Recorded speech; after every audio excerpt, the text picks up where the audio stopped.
Hello aspirants, welcome to PW OnlyIAS. I'm here preaching with a daily analysis of the Hindu. We're taking this analysis from 19th and 18th of November, both the days from November 2024. So let's begin with the analysis.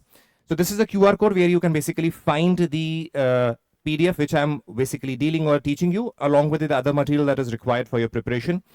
So let's move ahead. So what are topics we're taking from the 2 days?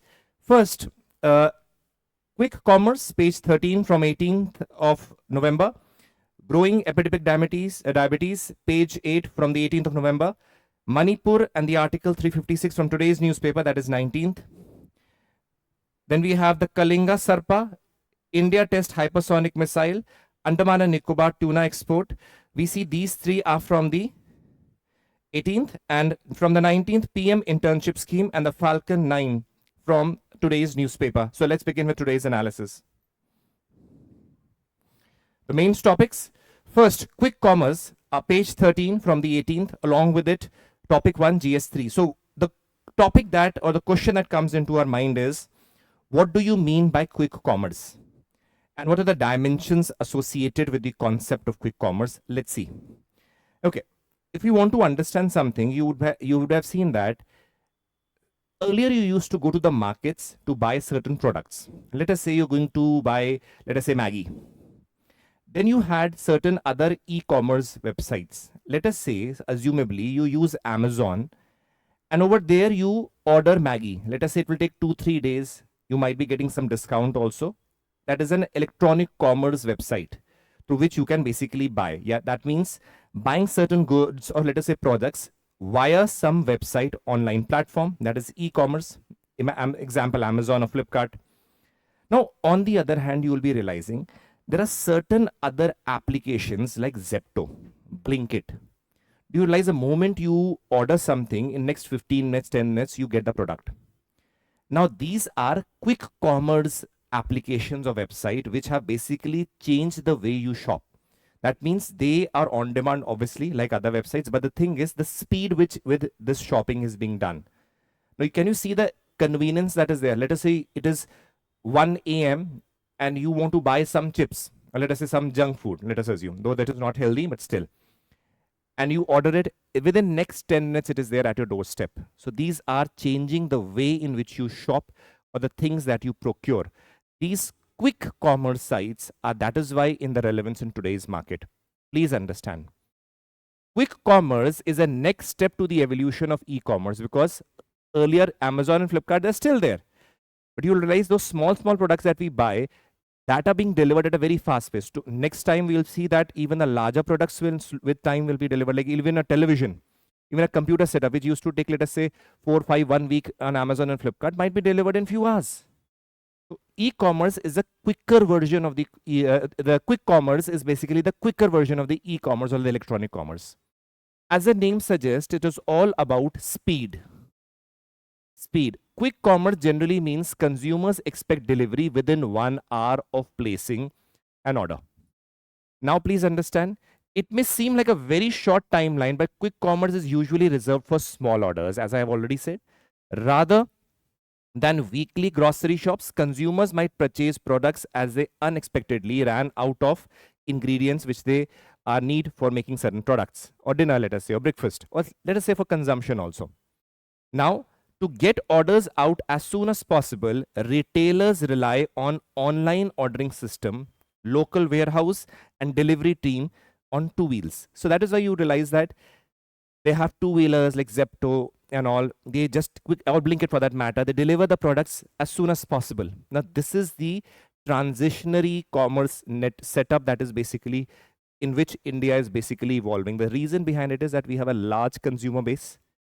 And that is why it becomes very important and interesting for these companies also, because as the urbanization is rising, please understand that according to the 2011 census, 32% of the people are basically living in the urban regions.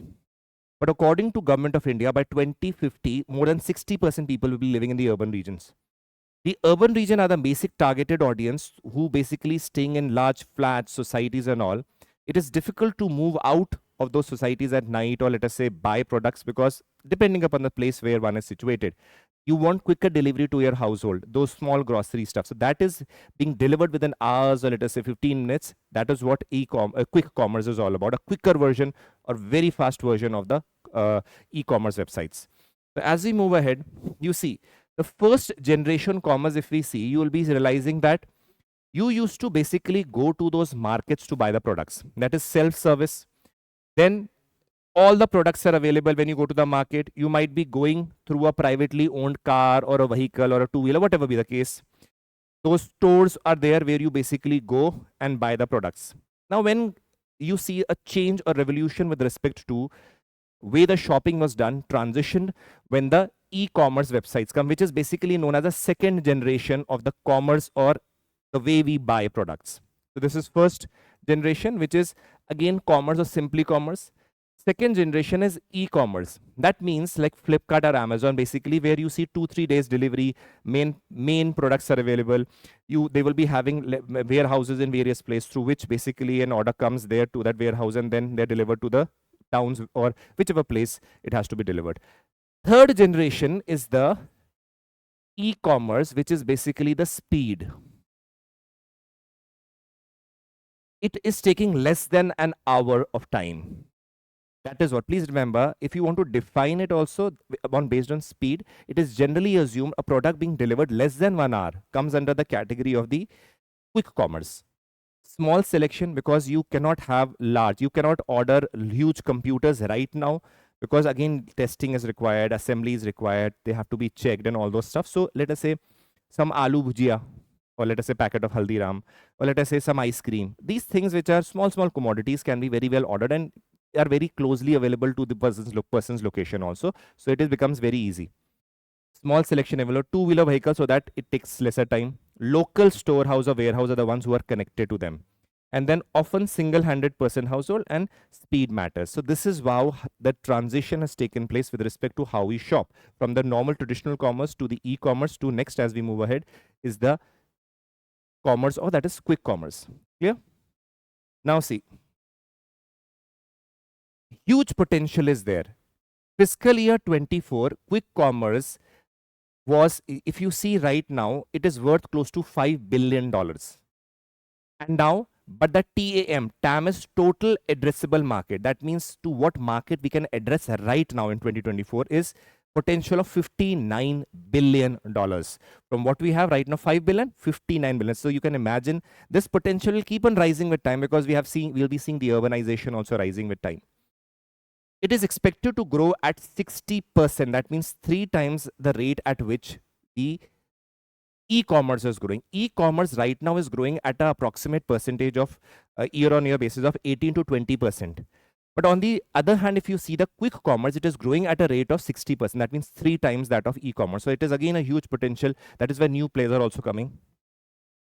Now, technological innovation. Please understand, the important thing is that in the quick commerce, again also in e-commerce for that matter, but because this is very speed based, we realize that the aspect of technological innovation are the one which are playing a very, very important role, because mapping out the shortest possible routes, mapping out those shops which are open right now from which the product can be picked up, along with it, how you can reduce the time, along with it without spoiling the quality. And these things do matter a lot. So that is why please understand, like dynamic prices, Blinkit uses AI algorithm to adjust the prices in real time based on the demand and competitor pricing. Because see, if you have to deliver in a very short span of time, that means a lot of pressure is on the company also to deliver the product. So automatically you have to pay a premium also for that. And let us say if we assume that a lot of demand is there, let us say Diwali is going on, people are ordering a lot of products through the Zepto, Blinkit and all, you will be realizing that more people have to be recruited during that time by these companies. So automatically more payment has to be done. So because of that, you'll be realizing that because you have to deliver within short time, demand is high, you have to pay an extra charge or a premium for that.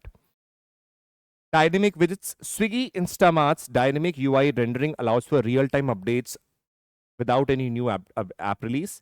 Demand forecasting. Zepto employs machine learning for accurate demand. Smart Logistic. Dunzo, again one of those important quick commerce websites, uses demand prediction and dynamic pricing automation. Automated billing. Big Basket's AI-driven self-billing system enhances the efficiency and accuracy. So that means they are relying on a very systematic manner of usage of technology, artificial intelligence, through which we can basically predict where the demand would be high, and along with it, placing their employees also there. Let us say the people who are going to deliver, those employees particular. So it is again very well based on the technological advancement which we see in these quick commerce websites. Next is we move ahead. Reasons behind innovation, you realize that consumer demand is there. We want quicker products to be delivered at a very shorter span of time. Along with it, we realize that the demand is continuously going to go up. So we realize that a rise in demand for instant delivery and convenience has driven the adoption of these technologies. Competitive edge, companies use innovative technologies to maintain the competitive edge and operational efficiency, lower the cost as much as possible, and increase the efficiency, and reliance on technology is what is being focused. So as we move ahead, impact, enhanced convenience. It is easier because earlier what used to happen, if you need some product, let us say you're making dinner and it is already late and you do not have an ingredient and some guests are supposedly coming. So these things become easier. You have some party, it becomes easier for you to, rather than go out, waste your time if there's a lot of rush on the roads, it becomes easier for you to get those products delivered. It's improved efficiency, market expansion, potential application, future direction. So we realize that these things are basically driving the quick commerce website. As we all know, though these are being used in the rural regions also to some extent, or I would say semi-urban regions also, because these applications are basically based on demand. Today also, if you see, these websites, Blinkit, are not available everywhere. They're majorly in the urban regions because they're where the demand lies and where they can make the profit also. Otherwise, if you have to deliver a product 50 kilometers in the rural region, it is going to exhaust more petrol than the profit that the company can earn. So that is why it is basically in those concentrated regions. That is why urbanization, the rate of urbanization is directly related with the growth of these particular companies. And that is why we say, as a rate of urbanization is increasing, we will be seeing in slower time that these companies will further expand and newer companies also going to come up. So they are again a means of new employment generation. Again, we can see an example of AI being used over here, which is basically leading the revolution with respect to technology. Along with it, it is basically helping the individuals, or to be more precise, the customers, to basically have the options or get the products delivered, provided that you are able to or have the audacity to pay the premium. It is very well known that if you are buying a particular product at 2 a.m., you will be seeing certain charges, night surcharge, night charges, let us say difficult weather charges, premium charges. These things keep on coming. Why? This is the way they are basically earning. So you have to pay a premium if you want to not move your legs and move out. That is the thing. So let's move ahead. Topic 2, GS3, page 8, growing epidemic, India to scale up diagnostics to meet the 2030 WHO targets for diabetes. Now please understand, diabetes is an issue which is a silent killer. It is again rising at a very rapid rate in India. Majorly responsible factors for that are the change in how we eat and change in how we live, the sedentary lifestyle of the individuals. You would be realizing that today, we at 2011 census, if we say 68% of people are living in the rural regions, they are the people who are basically involved in, let us say, work in the rural regions, farms.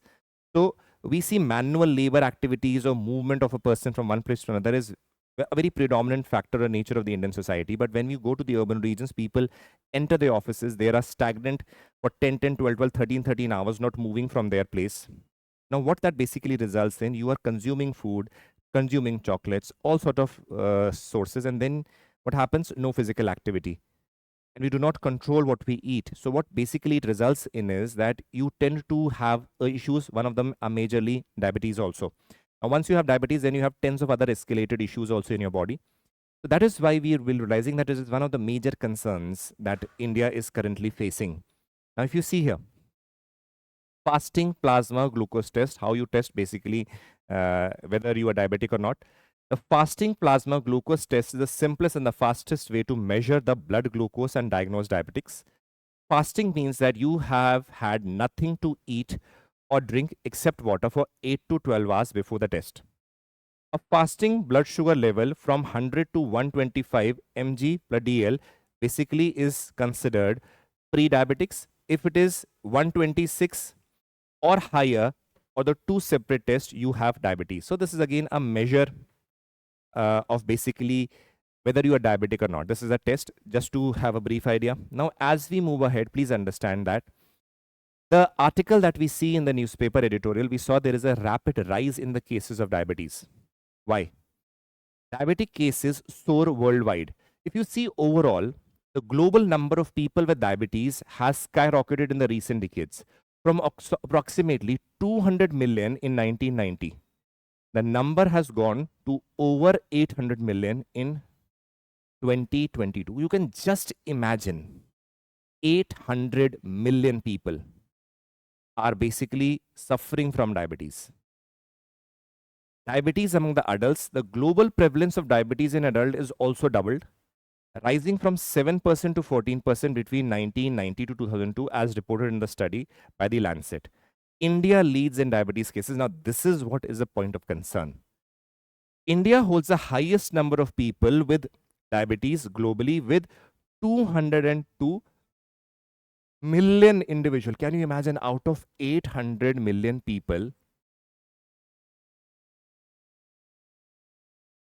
202 million people are from India. From India. Can you imagine the scale? This is significantly higher than China, which has 148 million. Now, China merely has, this is India, and out of this, 148 million are from China. Just imagine the aspect. Now, we are a country with a GDP 1/10 that of China. And now at present, we have a double burden. On one hand, we are dealing with poverty. On the other hand, we are dealing with obesity and along with the diabetes. So we are facing the two dimensions, two extreme ends. So the expenditure, out of pocket expenditure, is going to rapidly rise.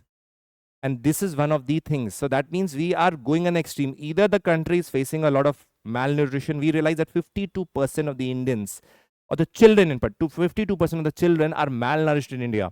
52 to 53% of Indian women are anemic. Iron deficiency is there. On the other hand, we realize this, that 212 million people in India are basically suffering from diabetes. This is again a major point. Untreated diabetes. Additionally, India leads the world in the number of people over the age of 30 with untreated diabetes at 133 million people. Just imagine, the people might not be even aware that they have diabetes, and they keep on consuming mithais and laddus and gulab jamuns and whatnot. So unhealthy eating again is one of the major reasons for the rise in diabetes, lack of physical activities and all. So that basically contributes to a various aggravated issues. You realize that diabetes is not only associated with your other dimensions, it is also indirectly associated with even heart attacks that take place. Other dimensions that take place, strokes can happen. That is why this is a very important point of concern that India is facing. Next, key risk factors contributing to the diabetic epidemic. Diet and lifestyle. Healthy, unhealthy diets rich in calories, carbohydrates, saturated fats combined with the sedentary lifestyles, major contributors to the rise in the diabetes. These factors are controllable, and improving diet, exercise, reduce global. That means again, most important things, two things, diet and exercise. If you are still in your positions, you all are preparing for civil services, if you are sitting in the same position all the time for 10, 12 hours and no physical activity, assuming that no, I'm studying for this examination and nothing happens, you'll realize after few months, you will hate the study itself because the body is getting no physical activity. Your mind will again just crumble. Your elastic limit will break. So that is why from the first day of your preparation also, make sure you balance your time. Play also. Play in the sense, do some physical activity for 1 hour, keep it for yourself. That is why this is being suggested over here also. Exercise, have a proper diet, balanced diet. If you see over here, role of tobacco. In 2023, WHO reported that smoking increases the risk of diabetes by 30 to 40% compared to the non-smokers. Nicotine impairs insulin production, induces insulin resistance, and disrupts the glucose regulation and exacerbating the diabetes risk. That means increasing the diabetes risk. So do you just understand that nicotine impairs the insulin production? And that is what is the major point of concern. Avoiding tobacco not only reduces diabetes, but also lowers the chances of cardiovascular diseases and mortality in diabetic individuals. So this is again a major dimensions. People assume that how could smoking or tobacco be related to diabetes? Yes, it is, because nicotine impairs the insulin production. Next, the topic from today's newspaper is regarding Manipur crisis and a case of imposing Article 356. Now, please understand something, that this article itself doesn't mention a lot of things. It is more of a philosophy article explanation of 356 and all. Let us basically understand this issue, Article 356, and a little bit of Manipur, because we've already done that in the previous editorial, and then we'll again come back to this topic and deal with it. See, if you talk about Article 356, it is also known as state emergency or declaration of the president's rule. Grounds for declaration, it is also known as state emergency. Now see, Article 355 is there in the Constitution, which says that duty of the center to protect every state against external aggression and internal disturbances, to ensure that the government of every state is carried on in accordance with the provision of the Constitution. Now this Article 355 basically lays the onus and responsibility on the shoulders of the central government, that the central government should make sure that the state government is carried on according to the provisions of the Constitution. If it is not carried according to the provision of the Constitution, then we see that Article 356 can be invoked. Right? So what is Article 356? As you will be seeing, it is mentioned over here, Article 356. So what is it? President to proclaim, if satisfied with or without the governor's report, that the state government cannot be carried in accordance with the provision of the Constitution. So that means if it fails to carry according to the provision of the Constitution, then the president's rule can be imposed in that particular state. One more article you should know. Article 365, if the state fails to follow or comply with the directions given from the center. See, the center's duty is to see that all the states are basically carried according to the provision of the Constitution, and in that process, the central government can give various directions for the state to follow. Now, if the state says, no, we will not follow that, and that again supposedly going against the unity integrity of India. Let us say some states are doing certain activities which are again violating the Constitution, not following the directions given by the state central government in order to abide by the Constitution. Then in that case, the central government can basically invoke Article 356. Now please understand, imposition of the president rule is done under Article 356. In that case, please understand, these both things can be used. If Article 356, please remember, Article 365 does not say imposing president rule. No. President rule will be imposed under Article 356 only. But what it says, Article 365 says, okay, particular state government is not following, let us say, the provisions, or let us say, the direction that are given by the central government. Now, once those directions are not being followed, this makes the central government capable to impose Article 356.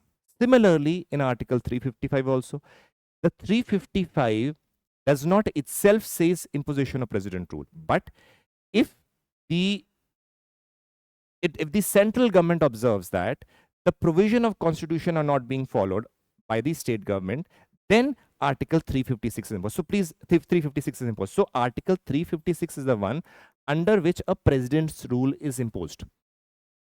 The grounds can be this article and also, for that matter, this particular article. Let's move ahead.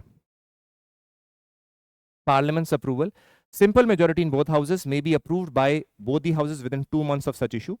Now, if proclamation, that means, see, if the president declares an emergency, its approval for the parliament is also mandatory. It basically can be approved by the simple majority of both the houses. That means the Rajya Sabha and the Lok Sabha. It must be approved by both the houses within 2 months.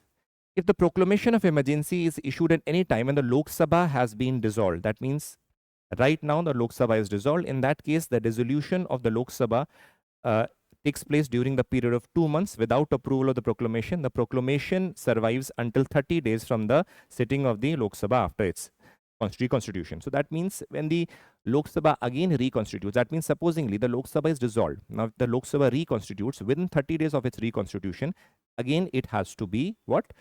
the decision has to be taken, or the, let us say, we can say the approval has to be taken up from the Lok Sabha within 30 days of its reconstitution.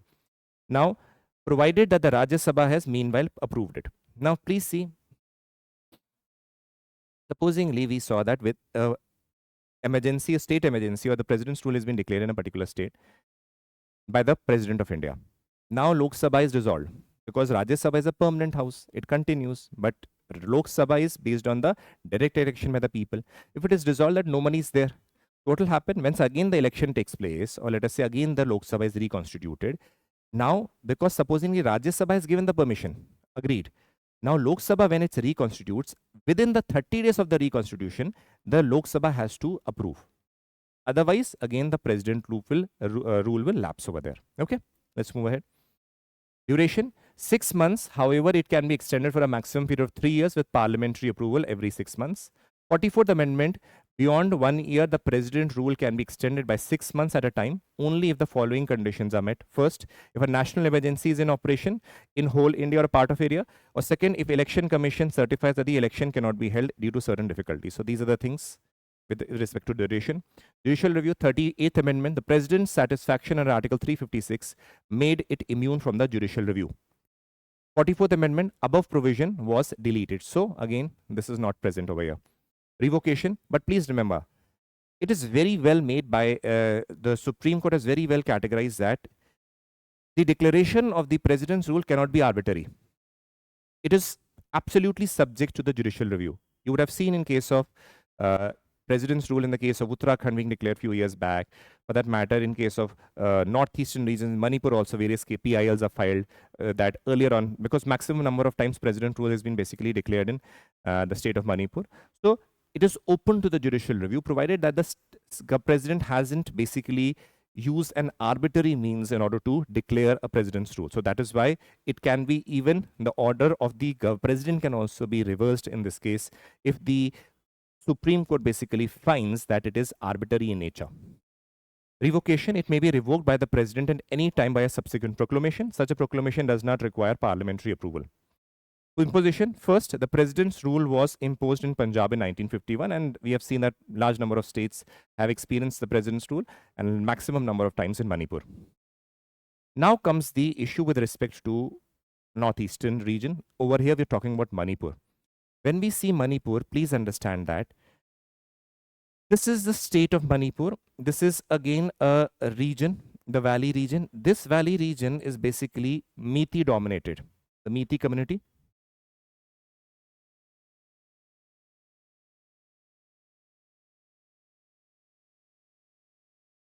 The blue region over here and this region is basically Kuki dominated. We see this region over here is Naga dominated.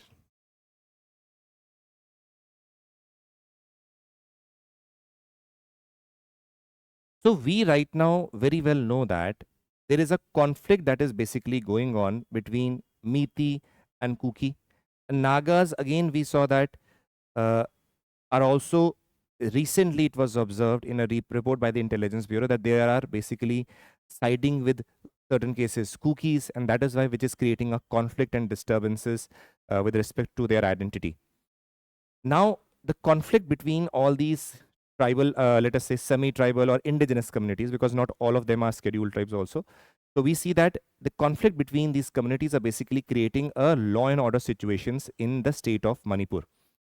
The problem is that, as the editorial we'll see mentions two very important things. It says that first of all that on one hand, the people of Manipur are suffering. On the other hand, the people are also being forced to fight the other indigenous communities or the communities. So that is basically leading to massive number of killings also. Now please understand, as we move ahead, what is the issue? Meitei are demanding for a scheduled tribe status. Now see, why Kukis oppose Meitei's demand for scheduled tribe? Meiteis are the dominant community over here, right? Meiteis are dominant in terms of number and political control. They have received various economic and infrastructural benefits. Now, Kukis are the ones say Meitei should not get the scheduled tribe status. Kukis say, see, we are the ones who are the indigenous of this region. Now, The cookies are saying some sections of the meaties already have the schedule caste and the OBC status. Why should they be given the schedule type status in the region where they have been living since ages? Now, it would mean fewer jobs and seats for the cookies. Now, cookies say this is our region. Meaties, which are already in a dominant number over here, and they already have schedule caste and the OBC status granted to them in various subgroups of subparts. So, what is basically being mentioned here that they should not be given the schedule type status. Please understand, the meaties are basically saying that they before Manipur basically became the part of India, they said they were basically treated as a tribe before that, right? So the demand is a result of basically of their identity. Now the question that is arising is Kuki and Meetis are basically fighting with each other on the issue of the identity of the Meetis. Meetis say that we are the ones who had been indigenously staying here and we are the ones who require the scheduled tribe status, which we don't have. Kuki said no, they are already in a dominant number and they already have in various subparts or communities among the Meetis have scheduled caste and the OBC status. And if the scheduled tribe status is given to them, the job opportunities for the Kukis will decrease, so we will not allow them. In this case, earlier the Naga community was basically neutral, but in certain IB reports it said that it was basically supporting one or the other communities, and that is basically aggravating the situation of boiling the issue over here. Now, this is leading to large number of deaths in the state of Manipur, which is basically being said that imposition of the president rule should be there because now it is beyond the ability of the state government to control the issues of the violence that are there in the state of Manipur. Now, see here. If we go to the editorial, you have already seen what the issue is there. Now, because whatever is covered over here, we've already mentioned and covered in this. It basically talks about Article 356. What Article 356, what are the grounds on which can be imposed? We've already covered that. That is why, again, the Manipur is dispute, again, is different from the other disputes because this says that generally what happens, there are certain communities who are suffering and the other communities are, let us say, creating some issue. But over here, what is going on? The people are suffering also and they're also told to fight also. And they are the ones dying also and killing also. So it is creating a very unique issue that is present over here. Now, as we move ahead, please understand. Now, as we move ahead, please understand.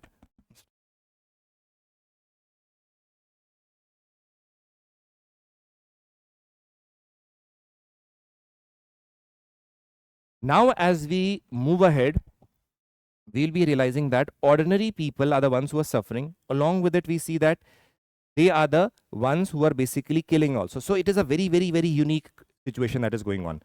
As we move ahead, the writer over here mentioned that this is a proper ground on which the imposition of the president's rule should be made because now the state is not going on according to the provisions of the constitution and the criteria that is listed over here.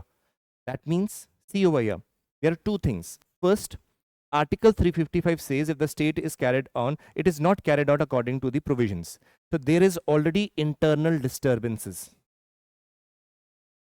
And please remember that in this particular role, the again the insurgent groups in the northeastern region are also basically creating a ruckus. So we won't say external aggression, but over here we see that internal disturbance is there. Now Article 355's condition is being fulfilled, which can be a ground for imposition of Article 356.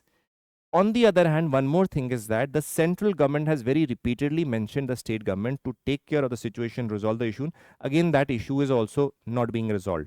But major thing is that internal disturbance is there, so it can be a ground for imposition of Article 356 in order to resolve the particular issue. We saw that Armed Forces Special Power Act is also being invoked in the regions. We know in the previous articles also we had discussed that what are the powers that are given to the military, but what will happen? It will further lead to conflict rise again between the government as well as the community. So first is imposition of the president rule. Along with it, then start with the mechanism of dispute resolution and then go ahead with any violent aspect that has to be there. But first is dispute resolution should be there after the imposition of the president's rule because right now the state government is not able to manage the issue. Okay, as we move ahead, we'll see. Similarly, we see that it is mentioned over here in this article. It explains all the stuff that we had done. It basically mentions from May till November, greater than 250 people have been killed. And this raises a lot of queries that in spite of such massive killing, these are the killings which have basically come into limelight. It is not thousands of others would have been killed. Those did not come into the limelight. So what is important here, that imposition of president's rule and then resolving the issue, because the crisis is beyond the ability of the state government to manage. So this was again the editorial that we studied today. Let's move ahead. One more thing. Within this dimension, there are certain things that I need to very categorically mention. If we see the condition, we see the Manipur violence is rising and there is a breakdown of constitutional machinery. Now, please see that one more thing is when you have resorted to the imposition of president rule, then other dimensions also come into being where you have to provide with some provisions which can basically resolve the problem of the ethnic conflicts.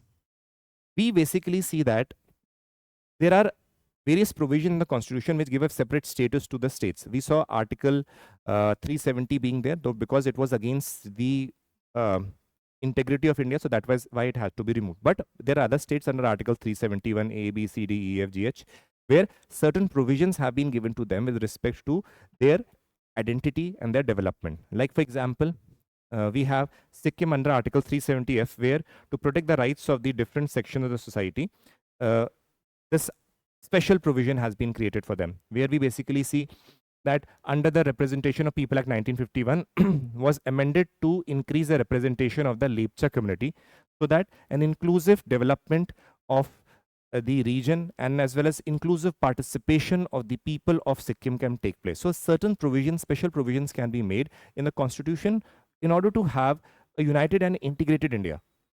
Similarly, please understand, Tripura as a state is under the 6th schedule, where Tripura National Volunteers signed an accord in 1988 and 1/3 of the seats were reserved for the tribal people.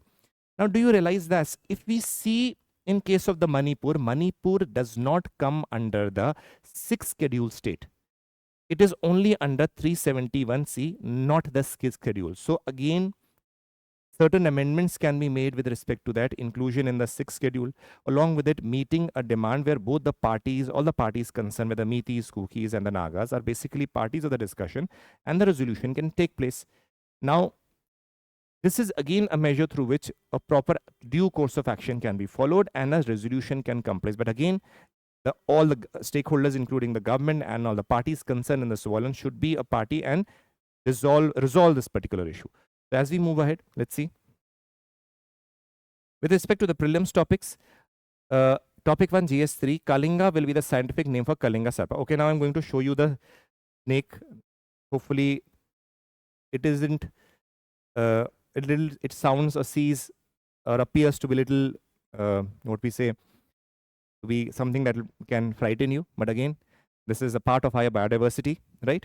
So what is there is king cobra found in Karnataka in the Western Ghats. There are different species of king cobra, 4 in number are there. King cobra species in the Western Ghats is different from the others and hence the name has been there.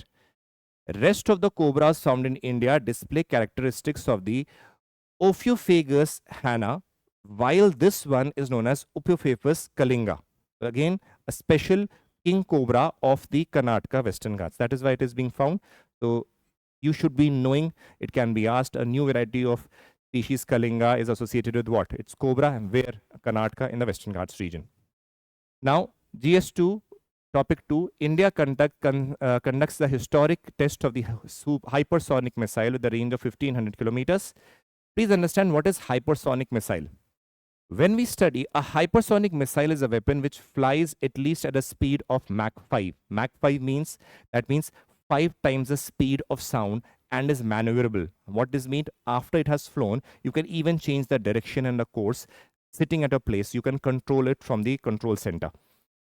The maneuverability of the hypersonic missile is what sets it apart from the ballistic missile. Ballistic missile, it again basically, once it is launched, it follows its own path and it goes to the target.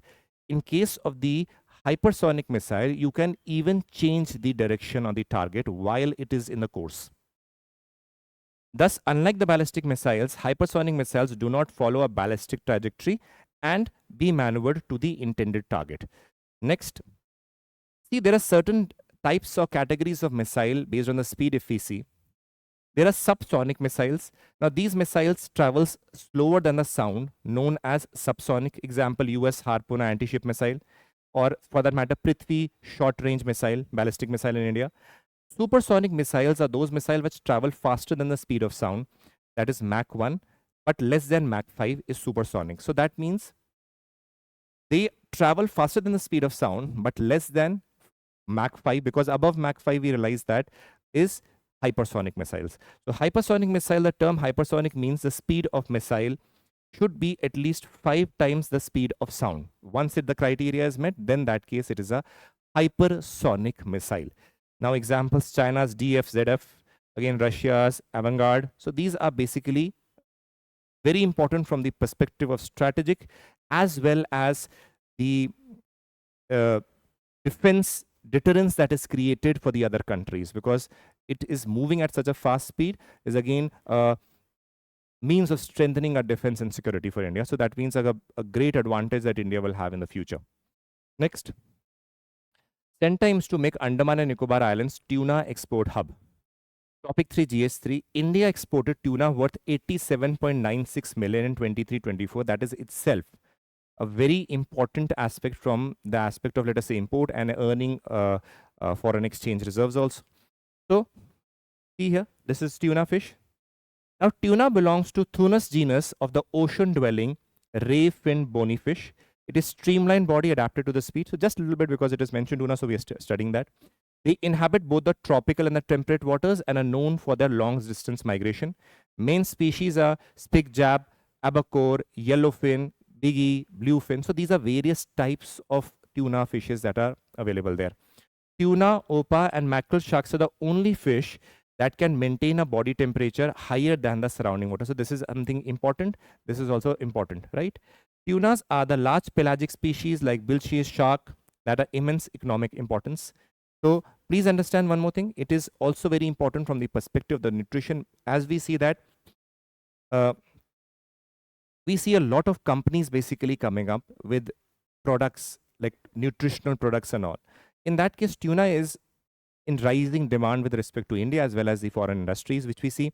It is rich source of vitamin B12, vitamin D, omega-3 fatty acids, protein, antioxidants. So again, it is a lot in demand, particularly in the Western countries and rising in India also for that matter, because majorly omega-3 fatty acids are something in a lot of demand for the health conscious audience that is rising, that is a niche audience right now. If we move ahead, please understand there is a Pradhanmantri Matsya Sampada Yojana, which is basically aiming at increasing or doubling the income of the fish farmers and the fisheries in India. In that case, tuna can be a major source or an addition to their incomes. It was launched in September 2020 with the aim to double the income of the fish farmers and the fisheries in India. Focuses on activities and potential to generate the employment in the seaweed and ornament fish cultivation, and emphasizes on breeding techniques through which, let us say, even export can be done with respect to the products, seeds, feed, and species diversification can be emphasized over here. It is an umbrella scheme with two separate components. One is a central sector and other is a central sponsored. Central sector component is further segregated into non-beneficiary oriented and other components are there. Now see, there are certain components are enhancement of the production and productivity, infrastructure and post-harvest management, fisheries management and regulation framework. So there are certain components that are there. Now this scheme, by name, you should remember or know a little bit details about that. The reason behind it is that these names of these schemes can be used in your examination in the mains perspective. When we talk about central sector and centrally sponsored schemes, please understand that central sector schemes, that means this scheme basically has two components in which certain part is centrally sponsored, certain part is central sector. Central sector schemes are those schemes in which only the central government is 100% contributory. In the centrally sponsored schemes are which the state government and the central government have the various components for contribution. So this is again an important ingredient of this particular scheme, which is aiming at doubling the income of the farmers, fish farmers, and the fisheries sector as a whole, and in a way increasing the export also. About Great Nicobar project, we need to understand something that why I mentioned over here, though the Andaman Port Blair development project is also going to take place, and along with that, Great Nicobar development projects are also going to take place. Which we see over here, the proposal to develop the Great Nicobar Island was first introduced in the 1970s, emphasizing on its role for the national security and the Indian Ocean region stability. However, increasing Chinese assertion in the Bay of Bengal in the Indo-Pacific has added to the urgency so that India should have a base over there again, and a means, in case China further rises its tentacles in the Indian Ocean regions, India should basically develop the region of the Great Nicobar. 72,000 crore development project on strategically important Great Nicobar has been basically delineated or demarked by the central government. 4 components are there: 35,000 crore transshipment port at Gathe Bay, dual use military and civil international airport, a power plant, and then Greenfield Township. Implementation agency is Andaman Nicobar Island Integrated Development Corporation. So again, this will be responsible for developing the Great Nicobar. Again, that will be from the perspective of strategic importance also, and also tourism perspective also. As we move ahead, PM Internship Scheme. Around 6.5 lakh applicants come for the PM Internship Scheme pilot project. We had seen this few days back also. We had discussed about the scheme, but again, because it is in the news, so we'll again do that. So we know that 6.5 lakh people have basically filed for this. The PM Internship Scheme, the context is India government has launched the Prime Minister Internship Scheme to the young people with the top companies. About the scheme, launch date was October 12. Nodal ministry is Ministry of Corporate Affairs. Objective to provide hands-on experience in key sectors, helping bridge skill gap and creation long-term jobs opportunities for the Indian youth. So that means these youth who will meet the criteria can basically, again, central government is providing, are acting as a liaison. Liaison means that will basically help these youth who are applying, who are meeting the criteria, to work in these top companies, through which they can get the hands-on experience, how the companies work, how the industry is, and even in the long term basically help them to gain jobs also in that company for that matter if they work well, or for that matter other companies for that matter.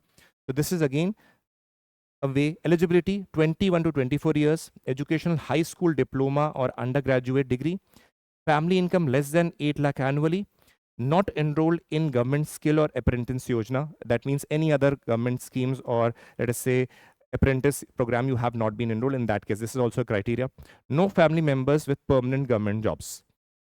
So if you meet these things, then possibly you can apply for them. Program details: internship offered across 24 sectors, including oil and gas, travel, hospitality, banking. Opportunities available in 737 districts across India. Internship duration is 1 year. A stipend is 5,000 per month. That is close to $60 United States. Funding and timeline: the government has allocated 800 crores for this pilot project. The first batch of interns is expected to start by the first week of December. The selected process will be taken up in the November. So that is why when we say November, that is why 6.5 lakh applicants have been there with respect to this hand-on experience and the stipend that they can get who meet the criteria. Let's move ahead. Next is Falcon 9 GS3 topic 5. About Falcon 9 rocket, it is a reusable rocket, the world's first orbital class reusable 2-stage rocket designed and manufactured by SpaceX for reliable and safe transport of people and payloads into the Earth orbit and beyond. It can carry a payload of, let us say, 8,300 kgs in the geosynchronous transfer orbit (GTO). Significance: reusability allows SpaceX to refly most of the expensive part of the rocket. So that means it is basically lowering the cost to very great extent. Now that helps to, again, that helps to lower the cost. So that means the profitability of the company, that is SpaceX, will definitely increase. So it can be used not only for your transportation of satellites, also gone for space tourism. That is why in the long term, the owner of the SpaceX is basically aiming at going to Mars, also having a habitation over there also. So a lot of things are coming up there.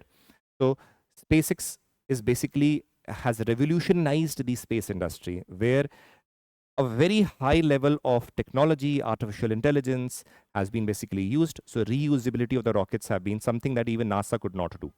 So that is why this becomes very important. You should have or keep in mind about this rocket also. Now, the important thing over here is deploys India satellite. Now, if it has deployed India satellite, it is GSAT N2 satellite. Now see what it is there.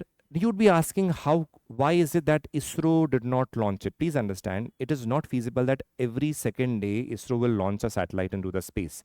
It is very, very expensive. So supposingly ISRO has to launch certain satellites. It basically advertises to, across the space agencies across countries also that we are going to launch a, let us say, a rocket through which a project has to go into space. So if their countries are also want to send certain satellites, so that basically aims at space to space agency cooperation. Now, launching just the GSAT satellite into the space using their own rocket by ISRO would have costed them a humongous amount, because right now the project is not planned. On the other hand, when the Falcon rocket and the SpaceX was basically going to space, so it becomes very, very cheaper to use their facilities and get the satellite launched. So this is what is basically talking about interspace agency cooperation. Now, what is the role of this? To meet the broadband communication needs of the country. Significance: provide high data transmission capability, support in-flight and maritime connectivity, meet the requirements of the remote and previously unconnected regions. So again, a communication satellite which is going to boost the connectivity across India and help in its development. Next, if we go, that is the MCQs with the explanation. This is the question 1, solution. Question 2, solution. Question 3, solution. Question 4, solution. Question 5, question 5, solution. Just a minute. Yeah.